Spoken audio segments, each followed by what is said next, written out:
Bonjour à tous, chers amis. Sixième jour de confinement, deuxième dimanche où nous vivons l'Eucharistie dominicale autrement, grâce à la radio, l'Internet, ou le jour du Seigneur sur France 2. J'avais envie de prendre du temps pour vivre avec vous autrement ce jour du Seigneur. Je sais combien de personnes se disent touchées par le fait même que je prenne le temps de vivre avec les uns et les autres à travers les vidéos ce temps de confinement. Nous sommes en communion les uns avec les autres et je crois que ce qu'il nous est donné de vivre à travers d'autres moyens de communication fait du bien à beaucoup d'entre vous. J'ai des retours très marquants de cet autre ordre ou cet autre mode de contact de leur curé avec les paroissiens.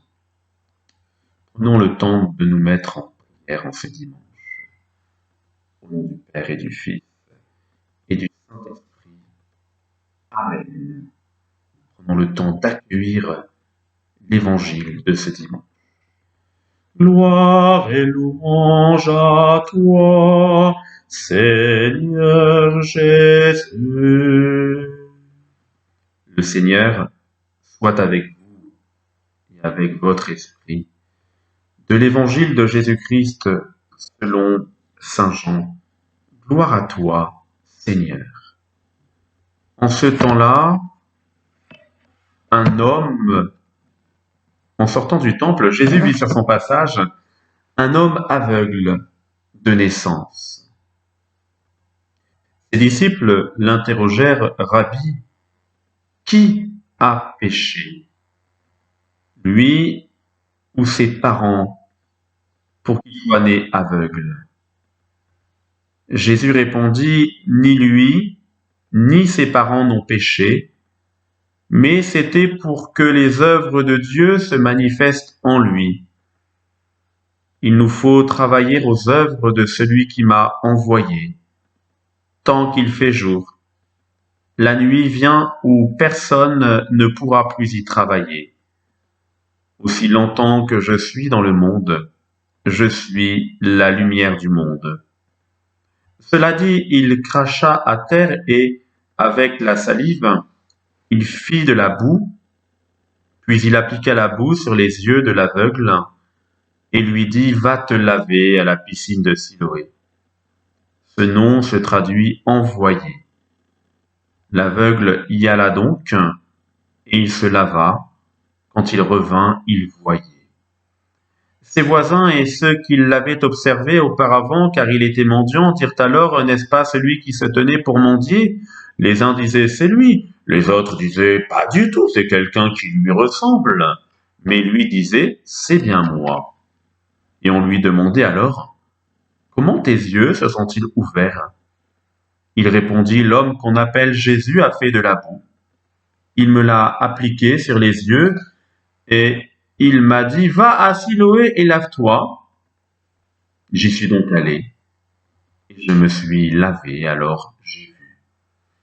Ils lui dirent, et lui, où est-il? Il répondit, je ne sais pas. On l'amène aux pharisiens, lui, l'ancien aveugle. Or, c'était un jour de sabbat que Jésus avait fait de la boue et lui avait ouvert les yeux. À leur tour, les pharisiens lui demandaient comment il pouvait voir. Il leur répondit, « Il m'a mis de la boue sur les yeux, je me suis lavé et je vois. » Parmi les pharisiens, certains disaient, « Cet homme-là n'est pas de Dieu puisqu'il n'observe pas le repos du sabbat. » D'autres disaient, « Comment un homme pécheur peut-il accomplir des signes pareils? » Ainsi donc, ils étaient divisés. Alors il s'adresse de nouveau à l'aveugle, « Et toi, que dis-tu de lui puisqu'il t'a ouvert les yeux ?» Il dit, « c'est un prophète. » Or, les Juifs ne voulaient pas croire que cet homme avait été aveugle et que maintenant il pouvait voir. C'est pourquoi ils convoquèrent ses parents et leur demandèrent: « Cet homme est bien votre fils et vous dites qu'il est né aveugle? Comment se fait-il qu'à présent il voit ?» Les parents répondirent: « Nous savons bien que c'est notre fils et qu'il est né aveugle. Mais comment peut-il voir maintenant? Nous ne le savons pas. Et qui lui a ouvert les yeux? Nous ne le savons pas non plus. Interrogez-le. Il est assez grand pour s'expliquer. » Ses parents parlaient ainsi parce qu'ils avaient peur des Juifs. En effet, ceux-ci s'étaient déjà mis d'accord pour exclure de leurs assemblées tous ceux qui déclareraient publiquement que Jésus est le Christ. Voilà pourquoi les parents avaient dit: « Il est assez grand, interrogez-le. » Pour la seconde fois, les pharisiens convoquèrent l'homme qui avait été aveugle et lui dirent: « Rends gloire à Dieu. Nous savons, nous, que cet homme est un pécheur. » Il répondit: « Est-ce un pécheur? Je n'en sais rien, mais il y a une chose que je sais, j'étais aveugle. Et à présent, je vois. » Ils lui dirent alors: « Comment a-t-il fait pour t'ouvrir les yeux? » Il leur répondit: « Je vous l'ai déjà dit, et vous n'avez pas écouté. Pourquoi voulez-vous m'entendre encore une fois? Serait-ce que vous voulez, vous aussi, devenir ses disciples? » Ils se mirent à l'injurier. « C'est toi qui es son disciple. Nous, c'est de Moïse que nous sommes les disciples. Nous savons que Dieu a parlé à Moïse, mais celui-là, nous ne savons pas d'où il est. » L'homme leur répondit: « Voilà bien ce qui est étonnant. Vous ne savez pas d'où il est, et pourtant il m'a ouvert les yeux. Dieu, nous le savons, n'exauce pas les pécheurs. Mais si quelqu'un l'honore et fait sa volonté, il l'exauce. Jamais encore on n'avait entendu dire que quelqu'un ait ouvert les yeux à un aveugle de naissance. Si lui n'était pas de Dieu, il ne pourrait rien faire. » Ils répliquèrent: « Tu es tout entier dans le péché depuis ta naissance, et tu nous fais la leçon. » Et ils le jetèrent dehors. Jésus apprit qu'il l'avait jeté dehors. Il le retrouva et lui dit: « Crois-tu au Fils de l'homme ? » Il répondit: « Et qui est-il, Seigneur, pour que je croie en lui ?» Jésus lui dit: « Tu le vois, et c'est lui qui te parle. » Il dit: « Je crois, Seigneur. » Et il se prosterna devant lui. Jésus dit: « Je suis venu en ce monde pour rendre un jugement, que ceux qui ne voient pas puissent voir, et que ceux qui voient deviennent aveugles. » Parmi les pharisiens, ceux qui étaient avec lui entendirent ces paroles et lui dirent: « Serions-nous aveugles nous aussi ?» Jésus leur répondit: « Si vous étiez aveugles, vous n'auriez pas de péché, mais du moment que vous dites: nous voyons, votre péché demeure. » Acclamons la parole de Dieu. Louange à toi, Seigneur Jésus.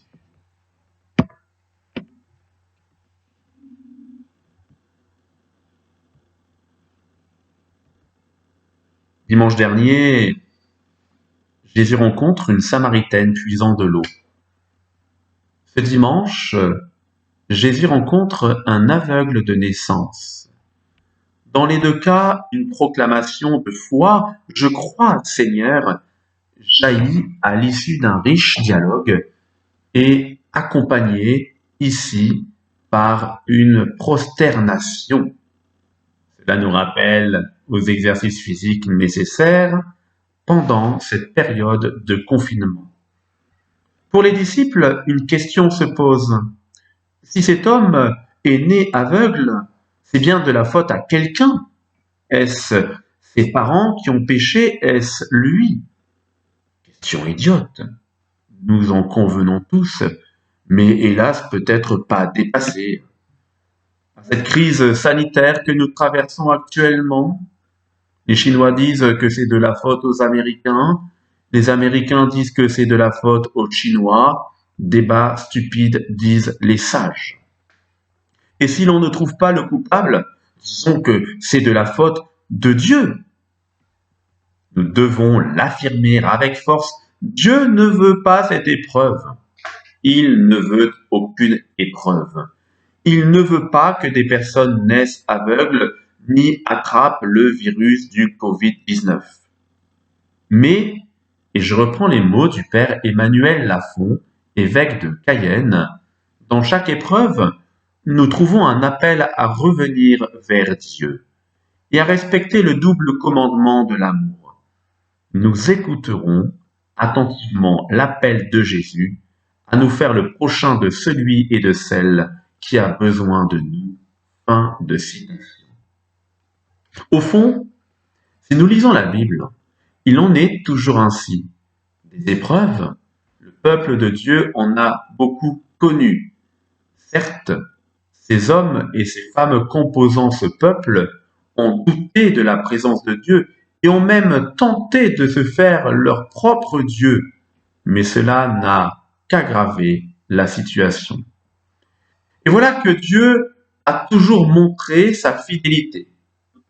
Il manifeste son amour au cœur des détresses et suscite une adhésion de foi de la part de ses enfants bien-aimés.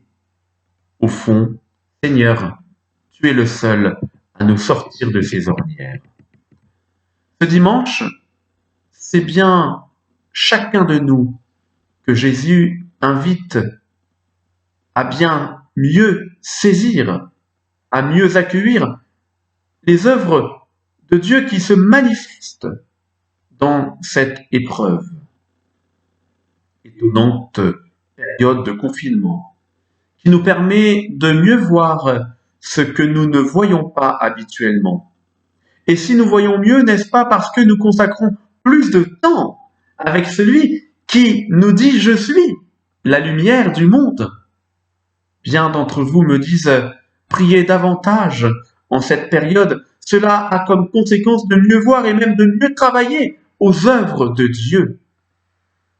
Mais il nous faut nous convaincre que Jésus est vraiment celui qui est lumière au cœur même de ces ténèbres qui sont transpercées. Ainsi, ce passage d'évangile met également en avant les rabat-joie que sont les pharisiens et les scribes. La guérison par le Seigneur Jésus est évidente et l'aveugle dit « J'étais aveugle ». Et à présent, je vois. Et celui qui permet cela, c'est l'homme qu'on appelle Jésus. Pour les pharisiens, la guérison est peut-être évidente, mais y reconnaître l'action de Jésus motivant un acte de foi, ça non, jamais. Les pharisiens ressentent bien les bouleversements que peuvent provoquer la rencontre avec Jésus et l'adhésion à sa personne, mais ils font tout pour freiner la conséquence de ce miracle, de cette rencontre, quitte à manipuler l'ex-aveugle et ses parents. Oui, la rencontre avec Jésus bouleverse une existence. Nous l'avons constaté dimanche dernier avec le récit de la rencontre de Jésus et de la Samaritaine. Nous le constatons à travers la parole de Dieu, mais aussi toute la belle histoire de l'Église qui nous donne récit de tant de témoignages de conversion. L'ex-aveugle vit ce bouleversement physiquement. Et si vous ne savez pas ce que cela fait de passer de l'aveuglement à la vue retrouvée, à la nuit tombée, fermez les volets, éteignez la lumière et continuez vos activités. Vous comprendrez assez vite. Oui, pour cet ex-aveugle, c'est à une vie nouvelle, c'est à une renaissance qu'il est appelé.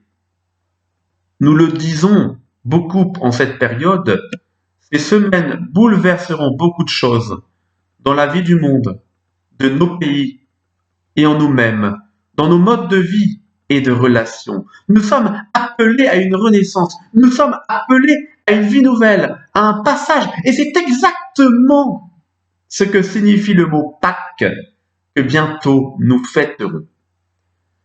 Celles et ceux qui seront tentés de faire comme si de rien n'était prendront pour eux-mêmes cette question de ces pharisiens. Serions-nous aveugles, nous aussi?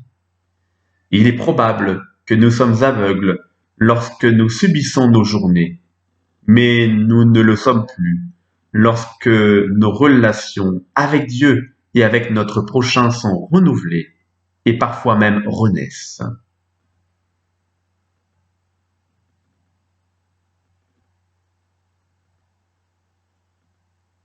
Je reçois beaucoup d'intentions de prière que je vous partage aujourd'hui et dans les 9 jours qui viennent. J'ai reçu cette intention de messe. Prions pour les personnes malades, pour les soignants. Ils sont admirables dans leur engagement en cette période. Ils le sont d'ailleurs pour les personnes confinées, particulièrement pour les enfants et les jeunes qui ont vu du jour au lendemain leurs activités s'estomper ou même s'arrêter.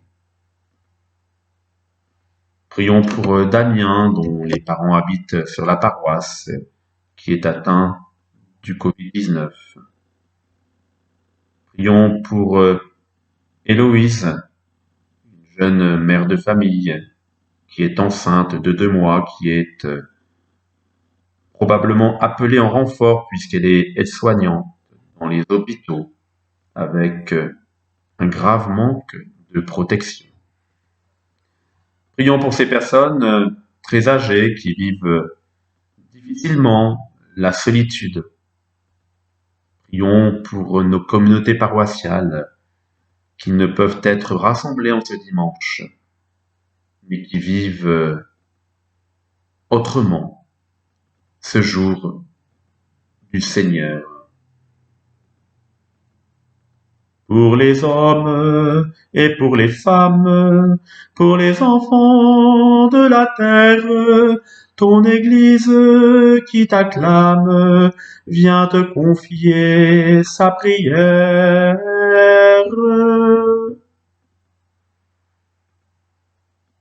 Et ensemble, unis à tous les chrétiens de la terre, osons redire: Notre Père, qui es aux cieux, que ton nom soit sanctifié, que ton règne vienne, que ta volonté soit faite sur la terre comme au ciel. Donne-nous aujourd'hui notre pain de ce jour. Pardonne-nous nos offenses, comme nous pardonnons aussi à ceux qui nous ont offensés. Et ne nous laisse pas entrer en tentation, mais délivre-nous du mal. Prions le Seigneur.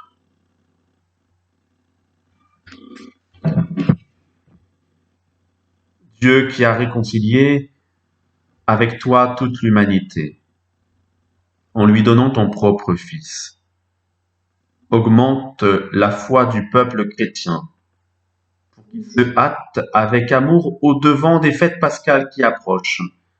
Nous te le demandons par Jésus-Christ, ton Fils, notre Seigneur et notre Dieu, qui règne avec toi dans l'unité de l'Esprit Saint, maintenant et pour les siècles des siècles.